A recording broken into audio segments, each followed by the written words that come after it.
You wanted more, and we're going to give you more.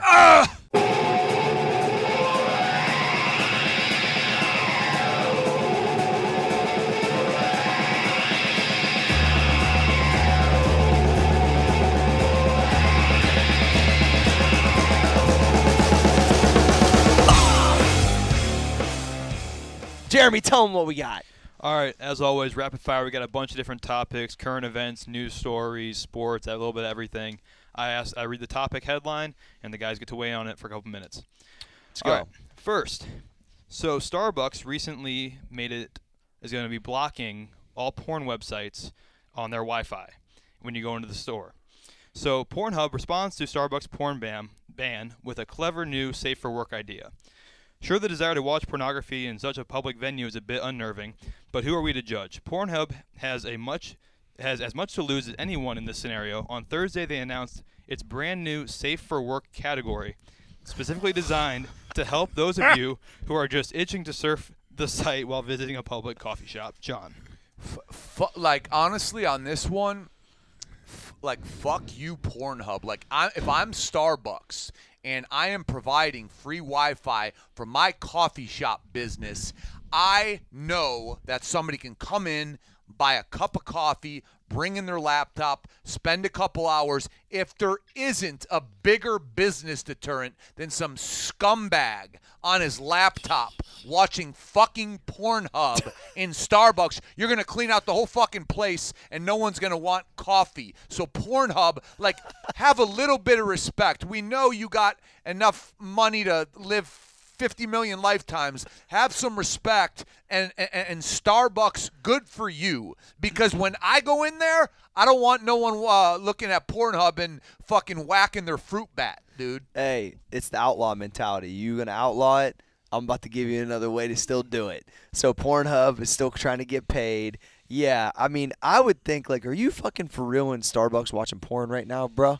Like, you can't afford some Wi-Fi at your crib?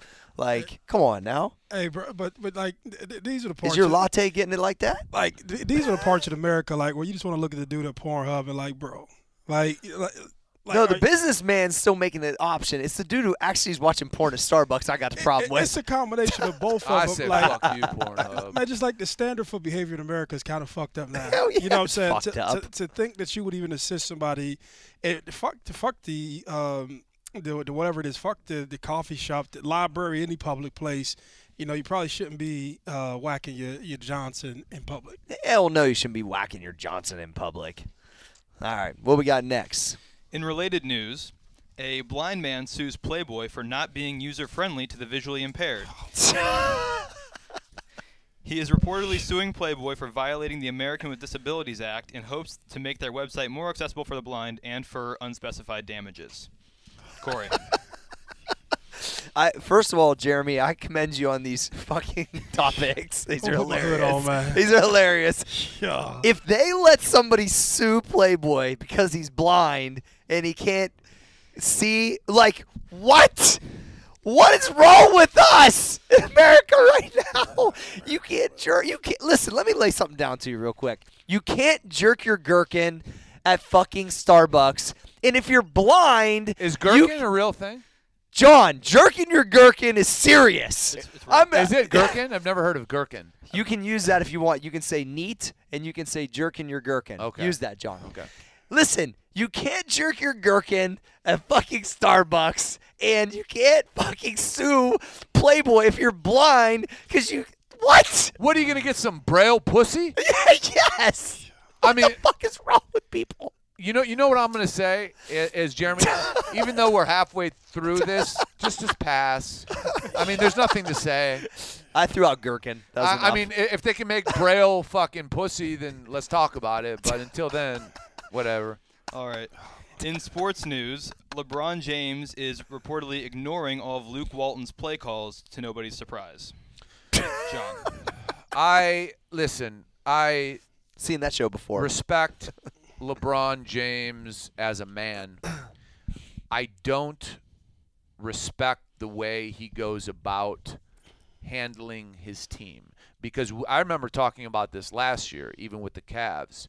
He tries to import individuals let's say Rajon Rondo, Lance Stevenson, and you have this nucleus of phenomenal talent like Lonzo Ball and Brandon Ingram, but LeBron wants to serve LeBron. And when you have a team, you should want to serve the team and the development of these young potential up-and-coming all-stars can be worked in with LeBron, but LeBron wants to win now because he doesn't know how many years he's going to be there. So I'm going to bring Rondo in, who's old, who's a great teacher for Lonzo, who is a great point guard, and there is no chemistry. So what LeBron does, because he is the king, he makes these young guys question, oh, shit, should I shoot the ball? So they're off their game because everything is centered around LeBron. And if the coach is saying LeBron's not listening, he's sure as hell not listening to his younger teammates because he's always going to be the alpha. I just don't respect what he does to the game on his team. Can he? Of course he can. We all know he can.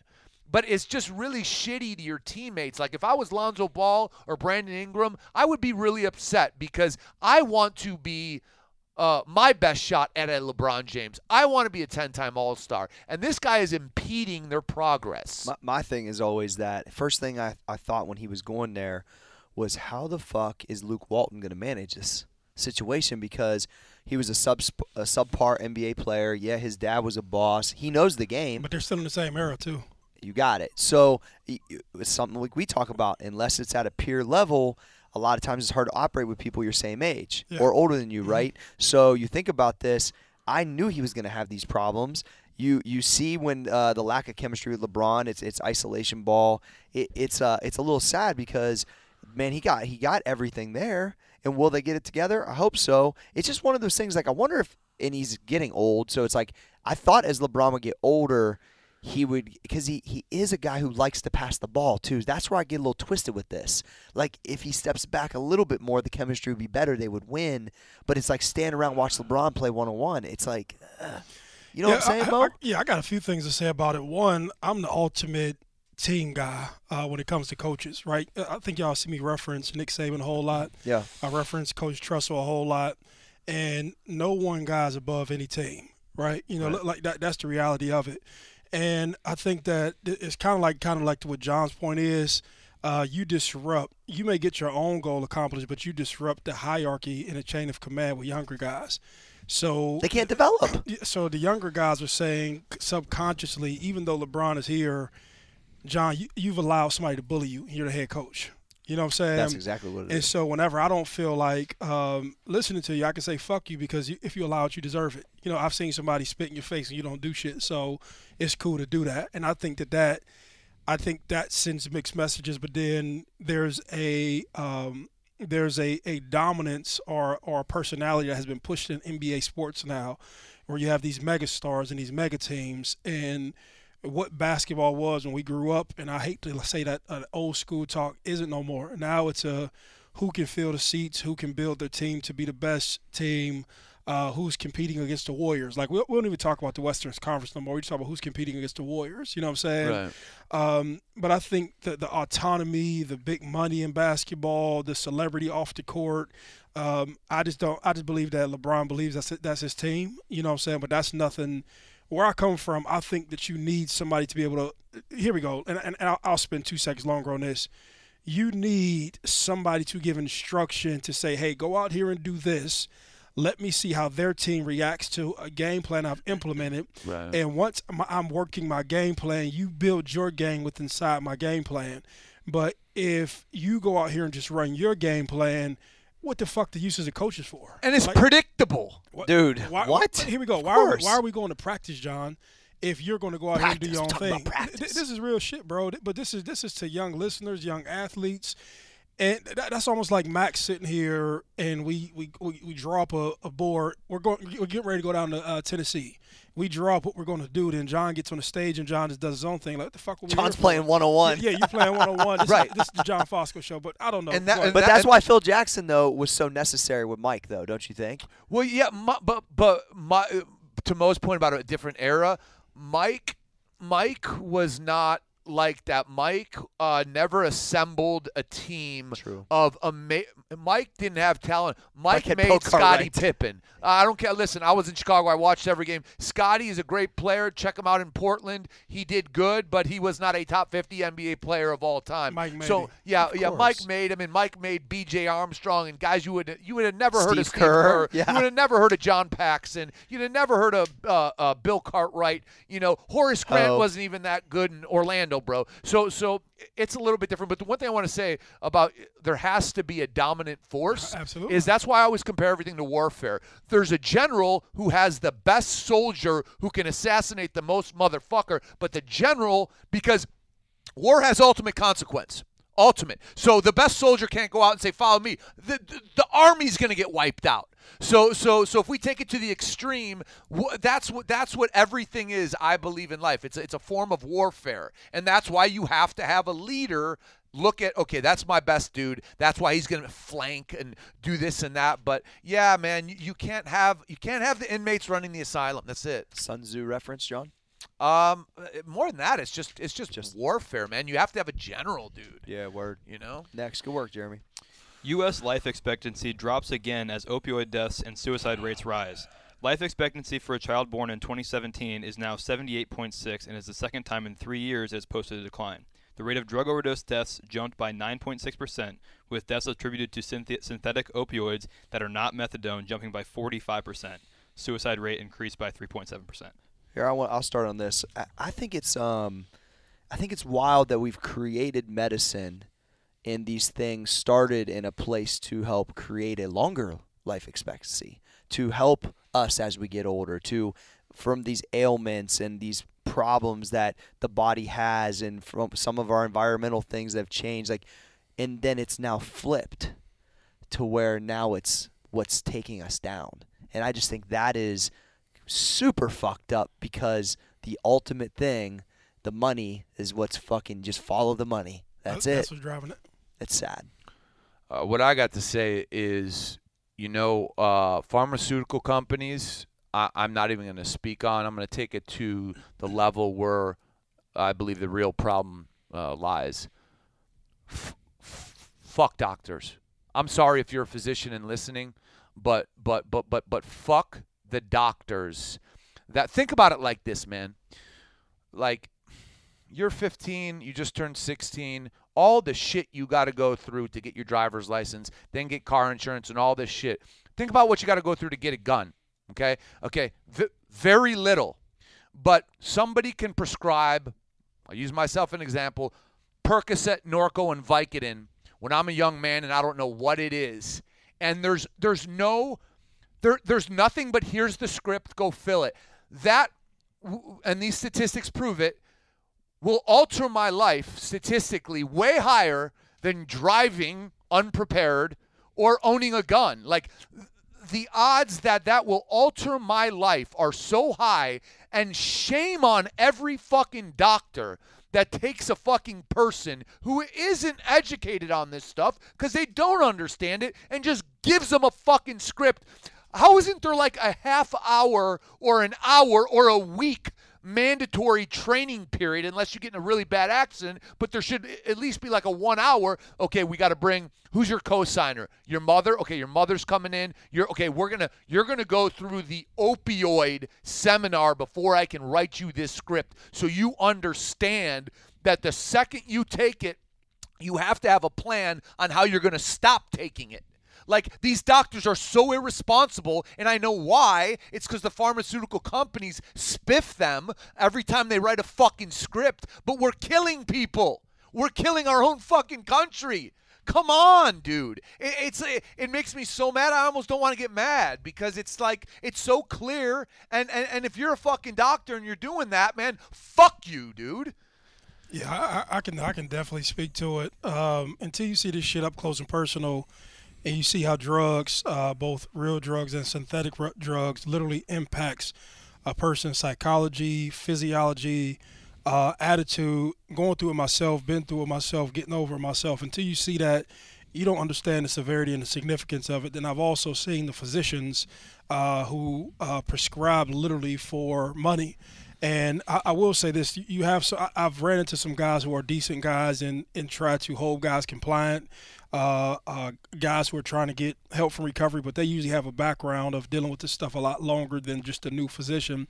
But you have a process, or you have this mentality in people, and a lot comes from these physicians. There becomes like a classism, and I hear how they talked about people on drugs. And since this person, and the reason I empathize with it, because when you're talking about, they'll say it's either a guy from the ghetto, white trash, or they'll label it as if your socioeconomic situation justifies you being on drugs. You know what I'm saying? It's a different kind of racism. Yeah, it's classism, racism, whatever you want to call it. But until you see what this actually does to people and how it affects their lives and how it affects kids, wrecks their lives. It wrecks them. And Communities, families. Yeah, bro. And I've seen people try to and for those who don't know addiction, like everybody says this, it starts off as a choice, yes, just as eating bad food starts off as a choice, and then it progresses and turns into a But do disease. you believe that? Because I got my fucking pet cut open, and I got all this shit prescribed to me that I trusted a man, and I truly did not know shit about it, and he fucking gave it to me, and I just started wanting it more. Hold on, so I was about to finish it. Okay. So you cut me off in the middle. Sorry. So just as you start with food, and food after eating bad foods and fatty foods and shit, it progresses into a disease, right? And then you need other stuff to get you off of it. You need cholesterol pills, you need pills for hypertension, so on and so forth, right? But just as using drugs starts as a choice, it progresses and turns into a disease. And now there's a physiological effect that your body needs this stuff and craves this stuff, right? And so it's the same thing. And so, a lot of people say, okay, fuck these people as a choice. Yeah, everything starts off as a choice, but it progresses and goes to something else. And I'm saying with addiction, it's the same thing. You start off saying, hey, this is like, this may be just something, either be it recreational, something that I use to deal with pain, or just something that's prescribed to me by somebody else, and then it goes into something where my body is craving this thing, and if I don't have it, I'm going into withdrawal symptoms and everything else. And that's just that's my, I don't know if I that got you. helps No, out. it makes sense, but I guess taking myself back there, it didn't feel like a choice, because when a doctor says, here's what you have to take. Sure, I could have, as a 20-year-old, educated myself. I just got cut open. I'm like, So let me break the two in context, and that's where I'm talking about. A physician prescribes you that, right? So you feel like the physician, they're on a pedestal. You believe they're supposed to tell you. They know more than me. Yeah. I take this, right? But when the person, so I educate to people who have harsh criticism to people who deal with drugs, right? And I think that there's a part of me that wants to get angry and say, shut the fuck up and just like assert yourself. And then there's a part to say this person just may be naive, right? Like John says, if you don't know, like you can look at somebody and say, hey, they fuck them. But like you say, John, you're a young man. Everybody in the world holds physicians and lawyers on a pedestal socially, just because they've had more schooling, or this, to get this certificate or this accreditation is a lot harder than going to sign up at Best Buy, right? And so this person giving me this prescription, I think that they know what they're talking about, but in all actuality, they're just pushing something For on all me the money that I need to be educated from. And then there's another part that says, okay, once this person continues to use, oh, that's just a choice. And they say, yeah, okay, it's a choice, but it doesn't start off that way. It started off elsewhere in a lot of different cases. You know what I'm saying? No, I feel you. I just think beyond what we were just saying, I don't understand how there's not a mandatory training course when you're going to prescribe something that is synthesized heroin. How, with all the bureaucracy in this country of, to get this, you need this and this, you got to go through this government agency. Oh, you need a sticker for your license plate? Mail this. But I can get synthesized heroin in a minute? Yeah. And you don't even tell me? Like at the pharmacy, they say, when you check out, do you have any questions? Man, look, it's dude. To get Suboxone, it's to get Suboxone or any pain med, right? So you can literally right now I can go pop an opioid right now, go to a doctor, piss in the cup, and within 2 minutes I can have a whole full script. Yeah. And people probably work the system. Bro, you know what I'm saying? But this shit, like, and I'm a little bit more passionate about it, but you see it and you like, bro, this is ruining people. And I've seen directly, I've seen what crack does to people. I've seen how it will ruin your family. It will ruin your community. It will ruin your education system. And, you just can't ignore just like there's a large group of people, bro, in this country on drugs, who have kids, who will be a part of our, like, so these people will be a part of our society forever, so you just can't ignore them. You know what I'm saying? You know what's so crazy? I was eating chicken wings last Friday, and the guy beside me, probably 60-year-old dude, you could tell he was having like just getting onto the chair, having problems. He looked at his wife, he goes, yeah, that opioid. Can I get a beer? That opioid kick in about 10 minutes. And he was like waiting for it to kick in, 2 pound some beers to like get him, like, that was just normal conversation. I just overheard, and I was just like, did he just really say that just now? I mean, but it was like normal. No big deal. Anyway, we should move to the next thing, but it was good stuff. I should have gave him some CBD. No shit. Damn right. Trump threatens to declassify, quote, devastating documents if House Democrats launch probes. Trump told the paper he would declassify FISA warrant applications and other confidential documents from Robert Mueller's investigation, which he said would expose efforts by the FBI, the Justice Department, and the Clinton campaign to set him up. John? Yeah, Well, I'm surprised, John. What I could say is I saw last night that his closest confidant, who Mueller brought into the investigation, he flipped on him completely. I forget the lawyer's name. Michael Cohen. Michael Cohen. He flipped on Trump. Flipped on Trump. It's some mob shit now. Yep. Oh, he flipped on Trump, and he admitted to lying about Russian business dealings during the campaign. And Trump Trump made a statement that he said Michael Cohen is a weak person. He could say what he wants. I'll just speak to the facts. Michael Cohen was his right-hand man for years and years and years and years. And Cohen flipped on him. Everyone that's been brought into the probe has gone down.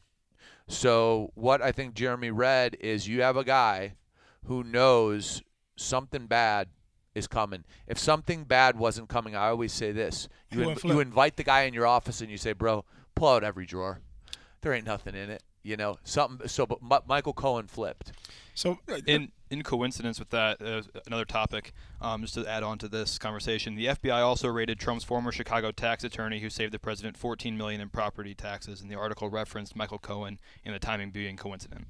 So I just wanted to so basically, and I'm ignorant to a lot of politics stuff, right? I just know kind of like what if it's not on the Twitter feed, I don't watch TV or anything like that.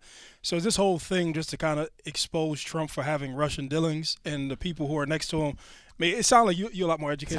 It's how it started. It started with. So hold on, is this like an impeachment process? Are we trying to dirty this dude up process? No. So when there is a issue that everyone worries is going to be politicized.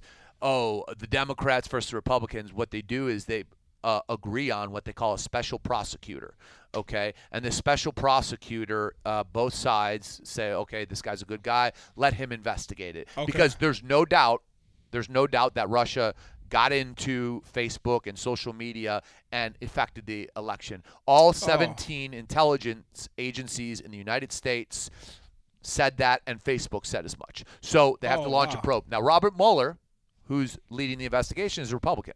Okay, he's a Republican, and what he's been doing is unlike the White House, no leaks saying shit for 2 years, no leaks. But when he picks a guy off, they go down. Nothing said, they go down. So what he's doing is he's slowly. Guess what? He's working his way up the tree. Cohen is right next to Trump. And what I've read, and this is not a fact, makes sense now, is Trump's freaking out because a guy who they say is going down next is Don Jr., his son. Now, I don't know this to be a fact, and all you guys listening who are hardcore, they say he made a big mistake along the way. And Mueller's got his eye. So basically, it's some mob shit. So basically, Mueller is the guy to come in like, hey, I don't pledge my allegiance to nothing. To nothing. No. I'm just going through trying to find the truth. He's just working his way up. And then I'm gonna take you down one by one, build my case. And this dude who's been next to. So first of all, I got a lawyer. I tell this motherfucker everything. You tell your lawyer everything. And so this dude's next to They know where the bodies are buried. Your lawyer knows it because you know what?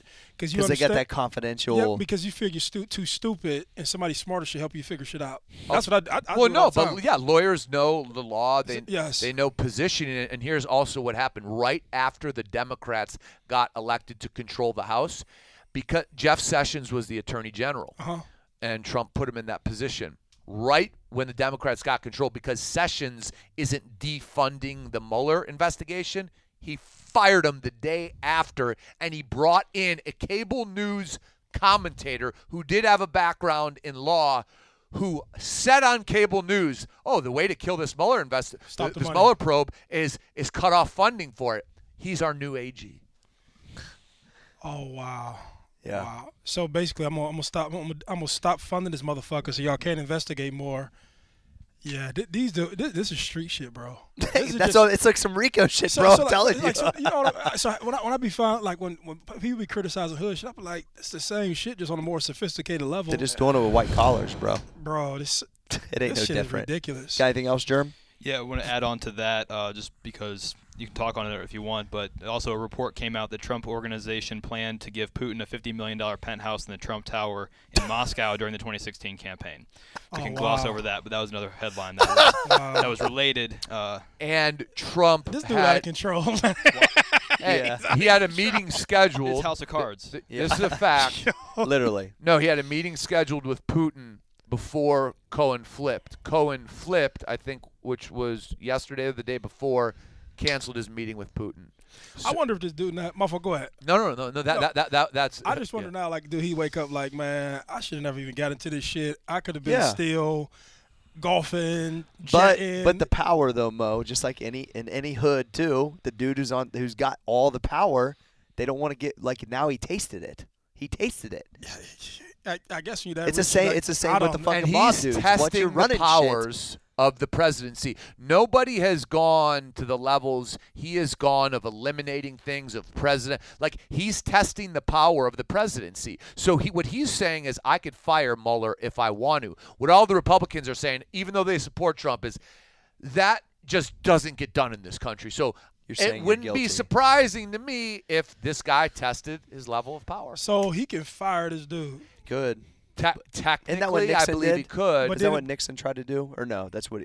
No, you don't. You can't. You don't fire a special prosecutor because he was brought in. Trump's whole thing is this has been going on for long enough. Well, there's no statute that says a period of fucking time. Yeah. Like he's taking dudes down one by one. I know you're sweating, bro, but we ain't that dumb. John's our news analyst. Yeah, he's our political comment. So, like, I don't know what the hell's going on. My common sense just says like so.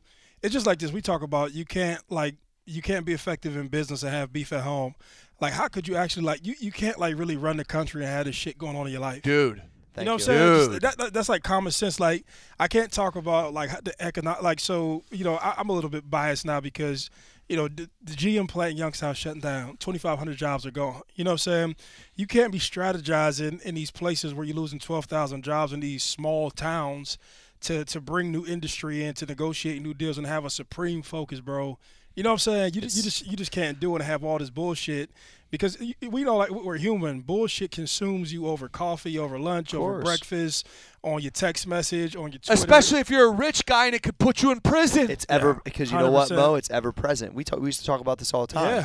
Yeah. When you got that beef at the house or something that's always chipping at you, you can't focus, bro. It's ever present. You can't focus and do your job. Not fully. No, bro, you can't do it. You can't even manage the people to do it because and I've been in a position where you think about you going to prison or you think about you going in trouble. You know what you wake up every day think about? Going to fucking prison. Yeah. Bro, and everything you're trying to do, you're playing defense, right? Like, so I don't give a fuck if you Donald Trump or Maurice Claret. You have an offense and a defensive mentality to doing shit. And if you're on defense every day, you're not pushing the ball on offense and seeing about what could be done. You're like, okay, how do I adjust to this, or how do I adjust to that, or how do I minimize this, or how do I minimize that? Then you're trying to backtrack your conversations and all that other shit. But it eats you up. I care about the country. I care about poor black, poor white, Hispanic motherfuckers who want to come on over for the border. That shit, I care about the fucking health of the country. And I just want somebody, I don't give a fuck if they Democrat or Republican, to sit in that spot and be like, yo, even if it doesn't benefit Maurice Claret wholly, like, help motherfuckers in our country who need help. You know what I'm saying? Word. I want to close in saying this. I hope Donald Trump is fully innocent of all this stuff, and I hope he takes our country to a great place. That's what I personally hope. Now, what happens is going to happen. Well, yeah, he's the commander-in-chief. We want it to work out. We want America to win. All right, we got anything else? Yeah, let's end on this one. So, a mom accuses Southwest Airlines employee of publicly mocking her 5-year-old's name. Tracy Redford said she was boarding a Southwest Airlines flight home to El Paso, Texas with her 5-year-old daughter when she overheard an airline employee mocking the little girl's name, spelled Abcde. And it's pronounced, you'll like this, Corey, Abcde. I'm not mocking her. I don't want a lawsuit. I'm not laughing. Cut this out. That's No. all. I'm passing. Hey, I'll tell you this. Hey, John. Abcde. But Next get stacked. well, do I'll they tell have you this. peanuts? She needs to get OG Mudbone, this woman, okay? That's a fucking problem. No. Don't let him talk anymore. Now listen to me. Listen to me. Do you know what that is? I don't know what it is, but I'm just like, You don't want to know. like, Okay. well, America's out of control, bro. listen. She needs to be OG Mudboned, and that's how I'll close it. Don't. Hey, you know how we always put that? Don't go to that hashtag. Do not Google search that. Please do not. Which means everybody's going to go. Yeah, I know. All right. Don't do it at Starbucks. Are we Shout- doing the podcast? Shout to be out, stopped? shout out to Newland. Yeah, shout out to Newland. Maurice Claret. Johnny Fosco. Can the podcast be stopped? The podcast can't be stopped.